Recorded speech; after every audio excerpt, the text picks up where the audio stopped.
Olá, bem-vindo ao canal Falando Francamente, francamente com K, que é mais fácil que achar. Só estou botando um tempinho aqui. Nesse vídeo eu quero falar para vocês um artigo bem curtinho, mas é um artigo bastante interessante porque ele fala justamente, como vocês podem ver aí no título, que diz, né, baixa disponibilidade de carboidrato impede a hipertrofia e o desempenho anaeróbio, ou a performance anaeróbica, tá? Então, é um trabalho interessante porque ele é curtinho e ele é uma revisão, tá, na qual ele propõe um mecanismo a partir de evidências que já existem, tá? Ou propõe um contexto, uma situação que é justamente a perda de massa ou a dificuldade em hipertrofiar a partir de evidências que já existem. Então, ele comenta um pouco, até alguma coisa um pouco parecida com, coincidentemente, o vídeo anterior, que é justamente o fato, a constatação que se tem por aí de que a redução do carboidrato na dieta, né, ou a redução do conteúdo de glicogênio muscular, vai levar a uma série de adaptações que vão, por exemplo, aumentar o uso de gordura. Porém, nesse trabalho, uma coisa interessante é que ele mostra que também, ao mesmo tempo que esse maior uso de gordura existe em função da baixa disponibilidade de carboidrato, há também um maior uso, como a gente sabe, né, de proteínas como fonte de energia. E aí ele comenta principalmente BCA, o aminoácido de cadeia ramificada, leucina, valina e isoleucina. São muito importantes aí para a síntese proteica, tá? Então, basicamente, ele vai comentar que a presença dessas dietas à base de carboidrato aí, quando elas são mantidas por 8 a 12 semanas, elas podem levar à redução da resposta anabólica, da síntese proteica e de marcadores de miogênio, como os PAX7, etc. Né? Então, ele começa a falar um pouco isso. Então, ele vai lá na introdução, ele fala, olha, o fato dessas dietas baixas de carboidrato levarem à perda de peso, tá? Agora aí um detalhe, tá? Embora no começo da introdução ele não comente isso, dá para perceber que ao longo da revisão eles têm essa noção. Porque eles comentam, os autores, né, os dois comentam, que essas dietas baixas de carboidrato emagrecem e aumentam a queima de gordura. E aí ele fala que talvez o mecanismo está envolvido justamente com o fato de você aumentar mais o uso de gordura em repouso e durante o exercício. Mas é claro que lá na frente, então na hora, eu fiquei até assim, opa, tem que botar aí um pé atrás, no sentido que ele está desconsiderando a questão que é a mais importante do emagrecimento, que é o déficit calórico. Que na verdade ele comenta, tá? Que sim, esse contexto aí de baixo carboidrato que ele está falando, uso de gordura, sim, ele só vai levar a emagrecimento quando há um déficit calórico. Então, tudo bem, tá? Então, quem for ver o artigo, for ver no começo, toma cuidado, porque ele fala que, em parte, assim, essa perda de peso pode estar relacionado com o maior uso de gordura, ou seja, ele tenta relacionar um fato metabólico com uma adaptação estrutural. Eles têm noção que esse emagrecimento, ou seja, se eu mudar o perfil da dieta e não tiver déficit calórico, eu não vou emagrecer. Até porque, não é assunto do outro vídeo, a gente sabe que existe aí evidência, seja uma dieta low carb, low fat, high carb, sei lá, a longo prazo elas vão emagrecer igual desde que elas tenham uma equivalência, sejam isocalóricas, tá? Mais interessante, aí ele só comenta isso como um chamariz, né, essa popularidade aumentada das dietas low carb, como um chamariz para falar, olha, o que a gente está esquecendo é que essas dietas, justamente, elas levam a maior utilização de BCA.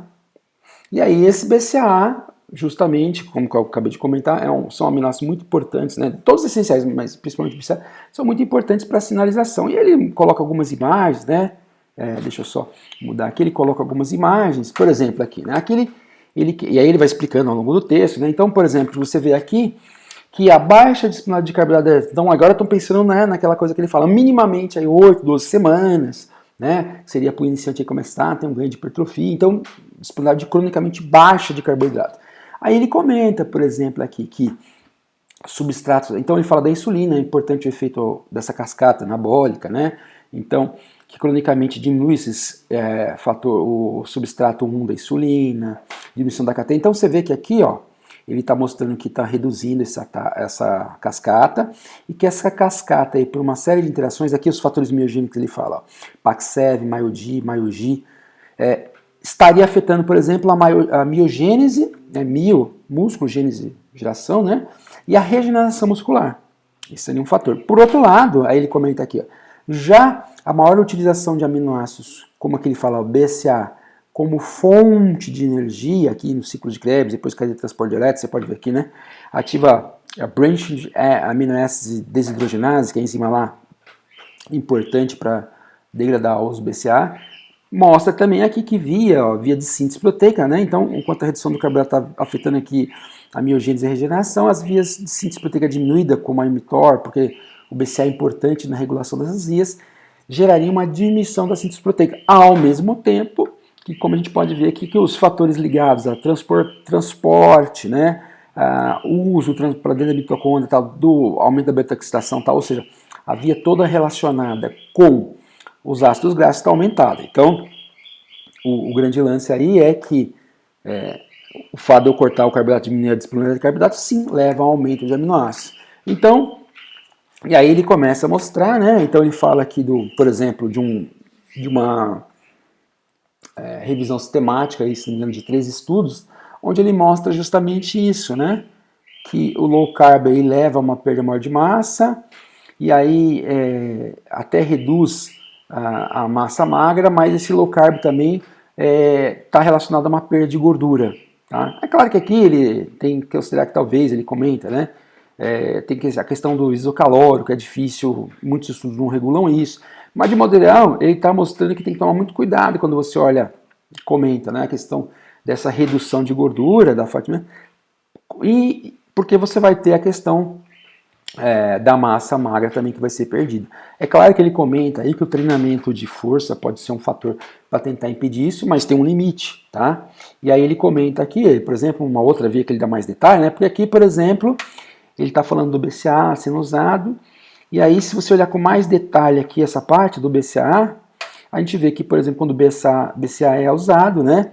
Você tem, por exemplo, aquele silanina glicose que serve, por exemplo, para transporte da parte nitrogenada. Então, aqui o BCA servindo como produção de energia, a parte você faz uma transferência de piruvato, alanina, para o fígado, onde o fígado consegue usar a parte da salanina na gliconeogênese, ou neoglicogênese, e a parte da amônia lá você vai liberar como ureia. Tá? Então, o que ele mostra aí na prática é isso, né? Ó, dietas pobres em carboidrato, como pouco carboidrato, diminui a gordura corporal e estão relacionados com o maior aumento da oxidação de gordura corporal e no músculo esquelético. Ok, lógico que eu falei o primeiro detalhe, o primeiro ponto importante é que isso aqui, o pano de fundo desse primeiro detalhe aqui é que o principal fator é o déficit calórico, tá? Para não pensar que é só porque tem queima de gordura, é o déficit calórico que gera isso. Aí ele coloca, novos dados demonstram que essas mesmas dietas aumentam o uso de BCA, né, demonstra que essas dietas aumentam as concentrações de BCA e a quebra de proteína, né, porque eles estão sendo usados para obtenção de energia no metabolismo aeróbio. Aí, tinha até esquecido, ele vai falar aqui, né, que esse aumento, essa maior dependência de aminoácidos como fonte de energia, devido a essas dietas, pode prejudicar, como estava mostrando no gráfico lá, um baixo remodelamento muscular, falta de reparação e provavelmente contribui para uma menor resposta hipertrófica. E aí ele fala que, por enquanto, esses trabalhos que eles avaliaram aí, tem em média, se não me engano, de 21 a 84 dias.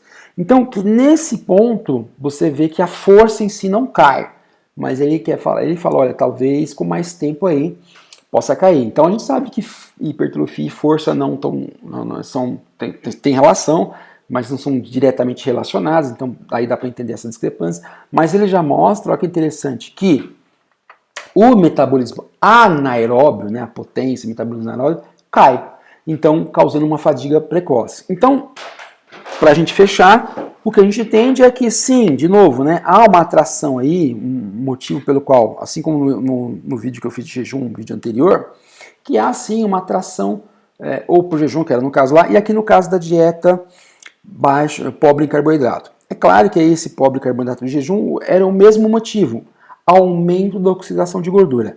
No caso do vídeo de jejum, esse aumento da oxidação de gordura visava o aumento de performance, porque eu poupava carboidrato. Aqui, esse aumento de gordura que os caras buscam é para emagrecimento.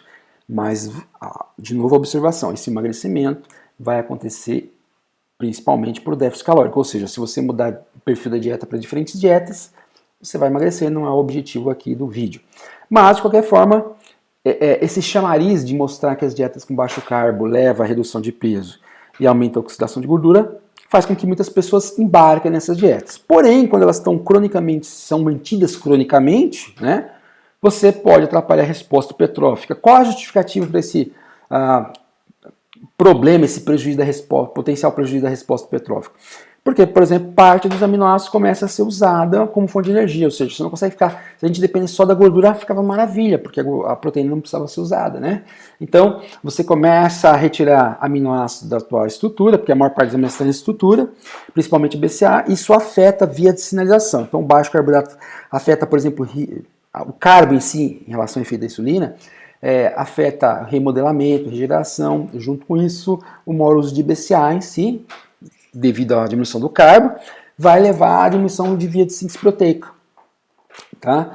E aí, então, ele conclui dizendo que, olha, a resposta hipertrófica pode ser pior, o metabolismo anaeróbico pode ser pior, e aí a força a gente não tem dado, mas pode ser questão do tempo, mas por enquanto não cai a força, né, no tempo que tem analisado.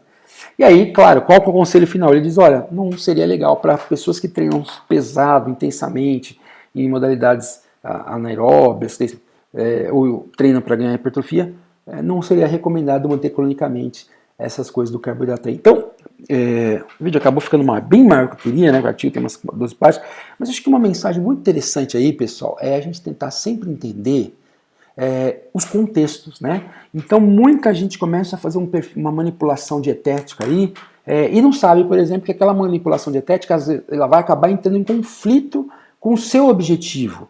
Porque aquela manipulação dietética, como a gente está falando aqui, né? Ela vem do emagrecimento. As pessoas não reparam que esse emagrecimento não ocorreu porque a dieta era baixa em carbo, mas porque ela era baixa em carbo com déficit calórico, assim como ela podia ser outra com déficit calórico. Embarca num negócio desse aí e acaba ficando como nosso amiguinho aqui, o stick, né? Um palito, meio fraco, tá bem? Então é isso. Espero aí que vocês tenham gostado. Esse artigo deu até um trabalhinho para pegar, tive que pedir para o autor, mas é bem bacaninha, são bacaninhas as ideias dele, tá ok? Curte, comente, compartilhe, se inscreva no canal, caso você não tenha inscrito. Se não me engano, esse aqui é o vídeo de número 230, então tem bastante conteúdo no canal, tá? Chame aí amiguinhos, coleguinhas aí, que a gente está sempre tentando promover vídeos interessantes para nós, tá ok? Então é isso, um grande abraço e até um próximo vídeo, se Deus quiser.